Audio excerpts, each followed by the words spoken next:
تو میں باقی ناگی صاحب ایک منقبت بھی لکھ رہے ہیں، انشاءاللہ اگلے پروگرام میں وہ بھی شامل کریں گے، ایک پروگرام میرے خیال سے اور ممکنہ ہو. تو میں جناب سے پوچھنا چاہوں گا، جناب شروع ایسے کریں گے کہ جنگ احد کب ہوئی جناب، اور کیوں ہوئی جی، اس کی وجہ بھی بیان فرما دیں، اور اس کی تاریخ جو ہے وہ بھی آپ تھوڑی سی بیان بسم فرما دیں. اللہ الرحمن الرحیم. اللہم صلی علی محمد وعلی آل محمد مبارک وسلم وصلی علیہ. گرامی قدر حضرات، ناظرین، سامعین، دنیا بھر سے ہمارا یہ ہفت روزہ پروگرام گفتگو جناب الحمدللہ دوست اب آپ دیکھتے بھی ہیں، پسند بھی کرتے ہیں. بہت سے لوگ اس وقت ہمیں لائیو دیکھتے ہیں اور بے شمار لوگ ہمیں بعد ازاں دیکھتے ہیں. الحمدللہ ہمارے ویورز کی تعداد بھی بڑھ رہی ہے. جی الحمدللہ. کوشش یہی ہوتی ہے کہ وہ پیغام دیا جائے جو خالصتاً اسلام کا مزاج اور اسلام کا ہی پیغام ہے. سبحان اللہ. بے شک. آج ہمارا عنوان غزوہ احد اور بالخصوص شہادت سید الشہداء اور سیدنا حضرت امیر حمزہ رضی اللہ تعالی عنہ، آپ کے فضائل و مناقب بھی ہم چاہیں گے کہ ہم آج کے پروگرام میں کچھ بیان کریں.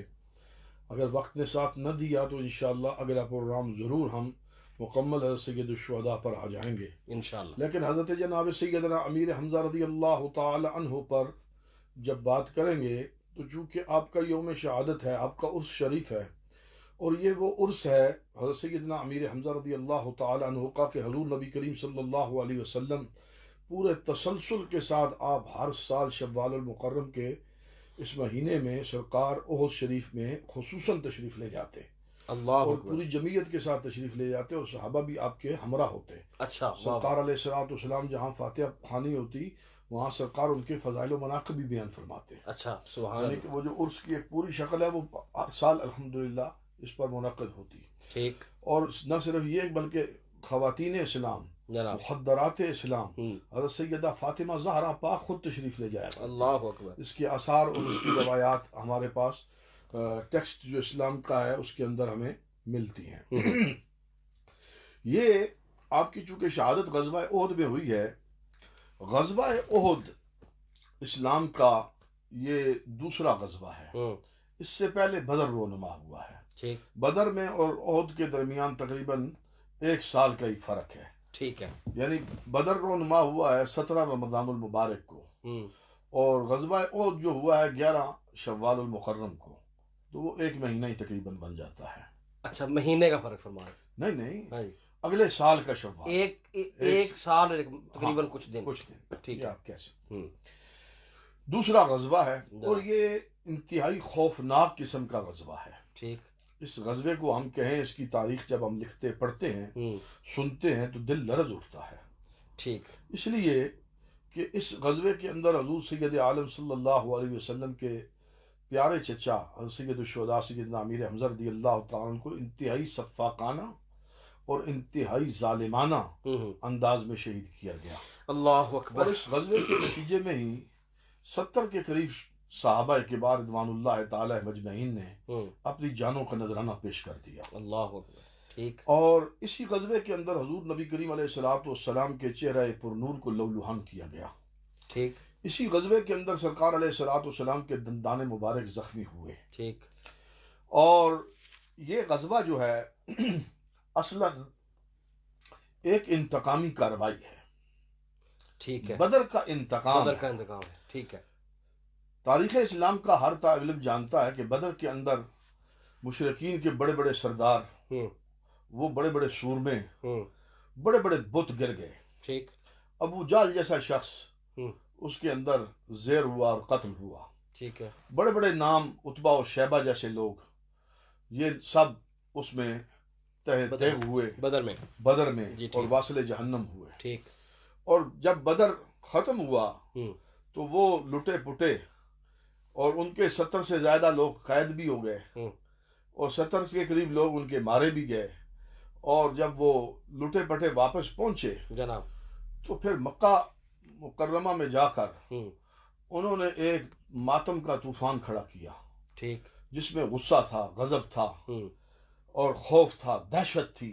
ٹھیک. انہوں نے خود جا کر دہشت مکے میں پھیلائی، اور وہاں پر نعرے بلند کیے کہ ہمیں محمد نے قتل کر دیا صلی اللہ علیہ وسلم. تو اسی پر وہ وما رمیت اذ رمیت ولکن اللہ رما، وہ اس کا شان نزول بھی اہل علم نے لکھا. اس کا ایک ریفرنس یہ بھی ہے، ایک ریفرنس تو وہ بھی ہے وہ جب سرکار ہجرت کی شب، وہ بھی ہے، لیکن اس پر مفسرین نے یہ بھی لکھا ہے. دوسری بات یہ ہے کہ اس کی وجہ بھی یہ ہے جناب وما رمیت اذ رمیت ولکن اللہ رما، اس لیے کہ وہ یہ پروپیگنڈا کر رہے تھے کہ ہمیں حضور نے مار دیا، جناب محمد نے ہمارے سرداروں کو قتل کر دیا. ظاہری بات ہے کہ سرکار کو تو رب تعالیٰ نے رحمت عالم بنا کر بھیجا ہے، ٹھیک رحمت للعالمین بنا کر بھیجا ہے. بالکل بالکل وما ارسلناک الا رحمت للعالمین، حضور کی شان اقدس ہے. سبحان اللہ، بے شک. تو اس پر یہی جواب آنا چاہیے تھا کہ وما رمیت اذ رمیت، تاکہ سرکار کی رحمت للعالمین کی چادر پر کوئی داغ نہ لگنے پائے. یہ ایک پوائنٹ. واہ واہ واہ واہ واہ. اب جو اس کے سلسلہ میں پورا سال وہ اسی غیظ و غضب میں رہے، انہوں نے بڑی منتیں مانی، بڑی قسمیں کھائیں. وہ تاریخ میں بڑے مختلف ان کے حال و احوال ملتے ہیں. پھر انہوں نے انتقام کے لیے پورا پروپیگنڈا کیا، ٹھیک پوری تیاری کی، مکے کے لوگوں کے ساتھ لابی کی، اور جن جن لوگوں کے خاندان کے لوگ مارے گئے تھے ان کی اولادوں کو جمع کیا، اور پھر نئے سرے سے وہ جمع ہوئے. ٹھیک. اور وہ دوبارہ جو قیادت آئی وہ ابو سفیان کی قیادت میں وہ دوبارہ جمع ہو گئے. ٹھیک. اس میں یہ ہوا کہ یہ جب مکہ مشرفہ سے مدینہ منورہ میں حملہ آور ہونے کے لیے آئے تو ان کی جو تیاری تھی، تلواریں، نیزہ، ضرب و حرب کا سارا سامان تو تھا ہی، کھانے پینے کا بھی سامان ان کا بڑا زبردست اس کا اہتمام تھا. ٹھیک. اس کے علاوہ انہوں نے شعراء کو ہائر کیا. شاعر جو تھے وہ قبائل میں جا کر اپنی شعر و سخن سے، اپنے چبھتے ہوئے جملوں سے اور جذباتی شاعری سے لوگوں کے جذبات کو انہوں نے ابھارا انتقام کے لیے. یہ بھی ایک فضا قائم کی گئی. پھر انہوں نے اس کے لیے عورتوں کو بھی ساتھ لائے، اپنی خواتین کو بھی ساتھ لے کے آئے. حالانکہ یہ عرب کا دستور نہیں تھا، عرب کا یہ رواج نہیں تھا، لیکن انہوں نے خلاف رواج اور خلاف رسم و رواج کے اپنی عورتوں کو بھی ساتھ لائے تاکہ ہمیں بھاگنے کا کوئی کسی بندے کو چانس نہ ملے. احد میں ٹھیک ہے. یہ ایک بڑا انہوں نے مردانہ غیرت کے لیے یہ ایک پروٹیکشن ڈھال کے طور پر عورت کو استعمال کیا. گانے والیاں ساتھ لے کے آئے، ہر طرح کا انہوں نے اہتمام شسب کیا. اب سینوں میں آگ بھی انتقام کی ہے، غیظ و غضب بھی ہے، سامان ضرب و حرب بھی ہے، اور وہ تعداد میں بھی لگ بھگ 2000 سے زیادہ ہیں. ٹھیک. اب حضور سید عالم صلی اللہ علیہ وسلم کو اس کی اطلاع مل گئی. مکہ مشرفہ میں حضرت جناب سیدنا عباس جو حضور نبی علیہ السلام کے چچا ہیں، وہ مکہ مشرفہ میں موجود تھے. بدر میں آپ جانتے ہیں کہ ان کا قبول اسلام ہو گیا تھا، لیکن وہ تھے مکہ میں. ٹھیک ہے جناب. تو مکہ میں انہوں نے حضور علیہ السلام کو یہ خبر دلوا دی، ایک خط بھجوا دیا، بالکل سیل لگا ہوا خط. سرکار تک یہ خبر پہنچ گئی کہ یہ یہاں مکہ کے لوگوں کی کیف ہے، یہ حالات ہیں، ان کا یہ غم و غصہ ہے، اور یہ ان کے اندر ایک پلاننگ جاری ہے. چنانچہ نبی کریم علیہ السلام نے صحابہ کبار رضوان اللہ تعالی مجمعین سے مشورہ کیا. اب اس میں 2-3 باتیں اہم ہیں. پہلی بات، بہت سارا، چونکہ یہ لمبا ہے، میں اس کا صرف جائزہ لینا چاہتا ہوں، بہت ساری چیزوں کو ہم صرف نظر کریں گے. طوالت کے خوف سے، وجوہات بیان کر رہے ہیں نا جی، طوالت کے خوف سے کچھ چیزیں ہم صرف نظر کریں گے، کیونکہ جیسا کہ آپ نے بتایا صاحبان علم علماء بھی ہمارے پروگرام کو دیکھ رہے ہیں، تو ان کے لیے یہ میں جملہ کہہ رہا ہوں کہ بہت ساری چیزیں یقیناً ہمارے مطالعے میں بھی ہیں، پیش نظر بھی ہیں، کتب خانے میں بیٹھے ہیں، دائیں بائیں کتابیں موجود ہیں اور نشانات لگے ہوئے ہیں. بالکل. تو کچھ چیزوں کو ہم صرف نظر کر کے ہم اپنے مقام تک پہنچنا چاہتے ہیں. بالکل. سرکار علیہ السلام نے مشورہ کیا. کچھ صحابہ وہ تھے جو بدر میں شامل نہ ہو سکے، عمر کم تھی. ٹھیک ہے جی. عمر کم ہونے کی وجہ سے تو اب وہ موقع آیا. تو انہوں نے کہا کہ ہم، ان کی ایک جوش، ان کا جذبہ ایک زیادہ دیدنی جذبہ تھا. سرکار نے جب ان سے مشورہ لیا کہ کیا کیا جائے. حالات تو بیان کر دیے ہوں، کہ اس طرح کا لشکر وہاں سے چل پڑا ہے، تو اب ہمیں کیا کرنا چاہیے. ٹھیک. انصار سے بھی مشورہ ہوا، مہاجرین سے بھی مشورہ ہوا. تو اس کے نتیجے میں نوجوانوں نے ان کی رائے یہ بنی کہ ہمیں مدینہ منورہ سے باہر نکلنا چاہیے. ٹھیک. مدینہ منورہ سے باہر نکل باہر کر نہیں، بالکل. ان کو استقبال کرنا چاہیے اور باہر ہمیں جنگ کرنی چاہیے. یہ ان کا خیال تھا. ہوں، روٹ وہی تھا جو عہد ہے، ہوں. وہیں سے انہوں نے آنا تھا.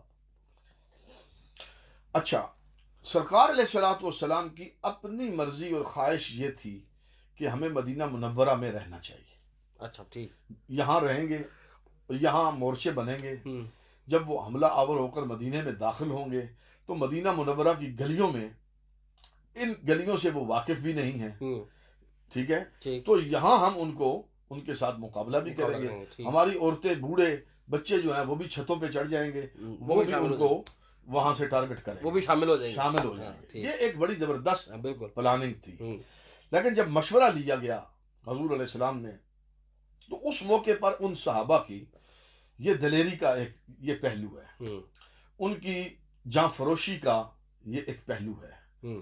ان کی حضور کی ذات پر فدا ہونے کا یہ ایک جذبہ ہے جذبہ. ٹھیک. کہ اسلام پر وہ کس طرح فدا ہونا چاہتے ہیں، ہوں، حضور پر کس طرح قربان ہونا چاہتے ہیں. یہ ابتدائی جملوں میں آپ دیکھ لیجئے گا کہ صحابہ کی جاں سپاری کا علم کیا ہے، ٹھیک. صحابہ کی فدائیت کا علم کیا ہے، ہوں، صحابہ کی جاں فروشی کا علم کیا ہے، ہوں. ان کی جاں بازیوں کا حال کیا ہے.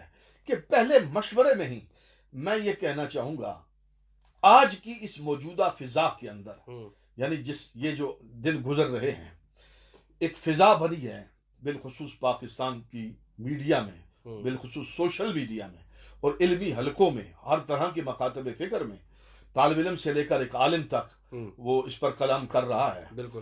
میں اس پر تفصیلی بات کرنا چاہتا ہوں، ٹھیک. لیکن اپنے ان ہی ابتدائی جملوں سے ہوں. میں متوجہ کرنا چاہوں گا جناب. کہ جب مشورہ کیا گیا تو مشورے کے اندر کیا بات آئی. ہوں. بزدلی یہ تھی کہ وہ کہتے ہم گھر میں بیٹھتے، ہوں.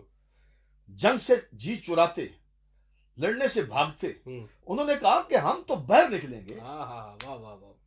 ہم تو ان کا دشمن جذبہ کے راستے میں کھڑے ہوں گے. واہ واہ واہ واہ. یہ جاں بازی ہے یا نہیں؟ بہت خوب، بہت خوب، بہت خوب. بزدلی کا معنی ہوتا ہے، بز کہتے ہیں بکری کو. ہوں. یہ ہمارے ہیں نا پنجاب کے وزیر اعلیٰ صاحب جی جی، عثمان بزدار، بالکل. ان کو بزدار اسی لیے کہتے ہیں کہ وہ بکریوں والا قبیلہ ہے، ہوں ہوں ہوں. اس کی وجہ سے انہیں بزدار واہ کہتے واہ ہیں. واہ. دیکھیں یہ اس نئی- قبیلے نئی کا بات- نام ہے. بالکل نئی بات ہے. تو بز کہتے ہیں بکری کو، ہوں. کہ یعنی وہ ان صحابہ کے بارے میں یہ قول کرنا کہ وہ بزدل ہیں ہوں. یا انہوں نے بزدلی دکھائی. ہوں. میں اس پر اہل علم کو کہوں گا کہ اس سے بہتر لفظ یہ ہے، چونکہ کلام مجید میں یہ لفظ عربی کے ترجمہ ہوا ہے، ٹھیک. فشل تم کا معنی یہ کیا گیا. اس کا معنی آپ یہ کر سکتے ہیں کہ ان کی ہمت ہار گئے، ہوں. ہمت بیٹھ گئی، ٹھیک. ہمت ہار گئے، یہ بات اور ہے. ہوں. اور بزدل ہونا ہمارے محاورے کے اندر یہ غلط معنی لیا جاتا ہے ٹھیک. اصلا. ہوں. بہرحال اگر کسی ہمارے بزرگ نے اس کا یہ معنی کیا بھی ہے، اب دوسرا پہلو یہ دیکھ لیں، ہوں.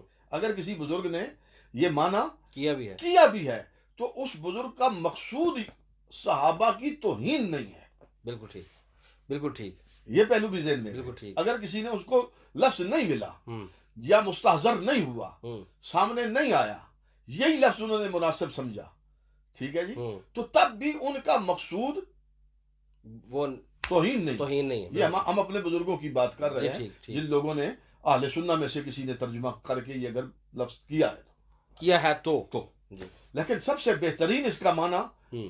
ہمت ہارنا ہے. ہوں. بالکل ٹھیک. اب اس کی ہمت ہارنا کیوں ہے وہ میں آگے جا کے اس کی تفصیل بیان کروں گا. جی. اور جنگ کا ایک منظر نامہ جو ہے وہ جب سامنے آئے گا ہاں، اور جنگ ہوتی وہ میں کیا نے ہے. سارے سوال وغیرہ لکھے ہیں جی، اس اچھا. حساب سے ہم آگے چلیں گے. ٹھیک ہے. فی الحال تو بھی آپ نے جو ہے وہ وجہ بیان اس کی، مطلب جنگ کب، جنگ احد کب، کیوں اور کیسے. ابھی آپ شوال المکرم، ہاں جی. اور اس کا غالباً یہ 11 شوال ہے، ٹھیک ہے.